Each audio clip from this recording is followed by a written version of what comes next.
तो समझने में बहुत दिमाग की जरूरत है। और समझ गए तब करना भी कठिन है, और करते करते कभी न कभी संभव भी होता है। कठिन जरूर है, असंभव नहीं है। असंभव रहता तो किसी से होता नहीं। असंभव है, कठिन है, होते हुए संभव है। तो हम लोग अभ्यास करते करते, है ना, करत करत अभ्यास से जरमति होत सुजान, रसरी आवत जात ते सिल पर परत निशान। बारंबार के रसरी के घर्षण से पत्थर पर निशान उड़ जाता है। तो संतों ने कहा, गुरु महाराज ने कहा कि रोज इसका अभ्यास करो, दृष्टि को अपने अंदर में टिकाने का प्रयास करो।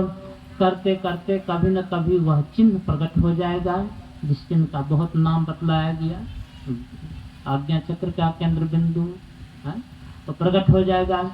और वहाँ पर जब हम स्थिर हो जाएंगे बिंदु पर, तब वहाँ से भगवान की सूक्ष्म भक्ति शुरू होगी, सूक्ष्म भक्ति शुरू हो जाएगी। आने परमात्मा की ओर चलना शुरू हो जाएगा। अभी चलना नहीं हो रहा है, इधर मानस जप में, मानस ध्यान में चलना नहीं होता, और इधर सत्संग वगैरह करने में भी कितना भी हम समझ बूझ ले, फिर भी चलना नहीं होगा। जहाँ तक अंधकार में ही रहेंगे, चलना वहाँ से आरम्भ होता है। स्वाभाविक बात है कि किसी चीज को समेट दीजिए तो जिस ओर से समेटिए उसके विपरीत ओर की उसकी तो गति हो जाएगी। पानी नीचे फैला हुआ है, उसको समेटिए तो उसकी गति हो जाएगी। अनाज फैला हुआ है, उसको समेटिए ऊंचाई बढ़ जाएगी। तो मन जो संसार में हमारा फैला हुआ है, विषय फैला हुआ है, उसको विषय से समेटेंगे तो निर्विषय की ओर उसकी गति हो जाएगी। है कुछ रहने गहने की बात, बैठा रहे चला पुन जाता। ये भजन की बात है, करने की बात है कि बैठ गए तो चलना आरंभ हो गया, बैठ गए तो चलना आरंभ हो गया। बैठा रहे चला पुन जाता, बैठे ने रास्ता काटा, चलते ने बात न पाई। कहे का तात्पर्य कुछ ऐसा, जस पंथी वही चल बैठा। कहने का तात्पर्य है कि जैसे कोई राही नाव पर चढ़ करके बैठ गया, नाव खुली तो उस पार लग गई, पार उतर गया। गाड़ी पर जाते हैं, दिल्ली जाना है, टिकट लेकर के अपनी सीट पर बैठ जाइए, अब दिल्ली पर प्लेटफार्म पर उतर जाइए। चले नहीं, बैठ गए और दूरी तय हो गई। यह रहनी गहनी की बात है कुछ रहनी गहनी की बात। आप बैठा रहे चला पुन जाता। तो बैठने के लिए कहा कि अपने मन को समेटो, जप के द्वारा, ध्यान के द्वारा, सूर्य ध्यान के द्वारा समेटो। समेटते समेटते फिर दृश्य योग के द्वारा बिल्कुल समेट लो। इस भेद में बतलाया जाता है, जो जितने लोग दीक्षित हैं संत मत में, सबको यही 3 क्रिया बतलाई गई है, मानस जप, मानस ध्यान, दृष्टि साधन, जो कि भगवान राम ने कहा तो बतलाया गया। तो कहा कि दृष्टि साधन के द्वारा अपने को बिल्कुल समेट लो, और जब बिल्कुल सिमट जाएंगे तो स्वाभाविक रूप से ऊर्ध्वगति हो जाएगी, यानी अंतर में उसकी गति हो जाएगी। बैठा रहे चला पुन जाता। अब अंतर में जो चलना हुआ, अब समझिए कि ईश्वर की असली भक्ति वहाँ शुरू हुई, यानी परमात्मा की तरफ जाना ही उनकी असली भक्ति है। कुछ ले जाना नहीं है, फल फूल जल मोल कंद कुछ भी ले जाना नहीं है, बस सबको छोड़ते जाना है, अकेले होकर जाना है। कुछ दूर तक तो मन साथ में जाएगा, बाद में मन भी छूट जाएगा, क्योंकि मन सूक्ष्म जड़ है, वो परमात्मा तक नहीं जाएगा। मन परमात्मा का अंश नहीं है, माया के अंश है, माया तक तो ही रह जाएगा। हम जीवात्मा परमात्मा के अंश है, हम वहाँ तक जाएंगे, यानी सुरत जीवात्मा वहाँ तक जाएगी, सब कुछ को छोड़ते हुए जाएगी। तो ये जो अंतर गमन हुआ, इसी को भक्ति कहते हैं।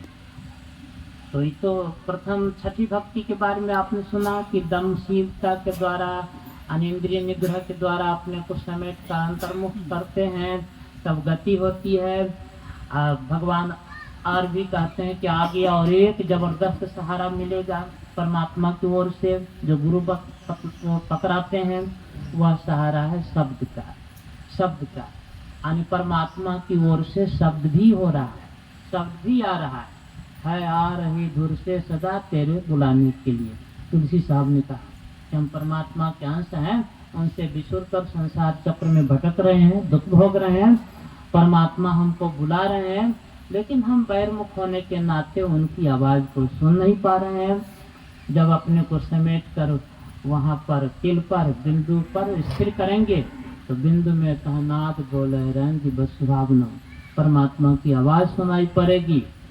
और उस शब्द को गुरु पकड़ाते हैं, उसी को शब्द साधन भी कहते हैं।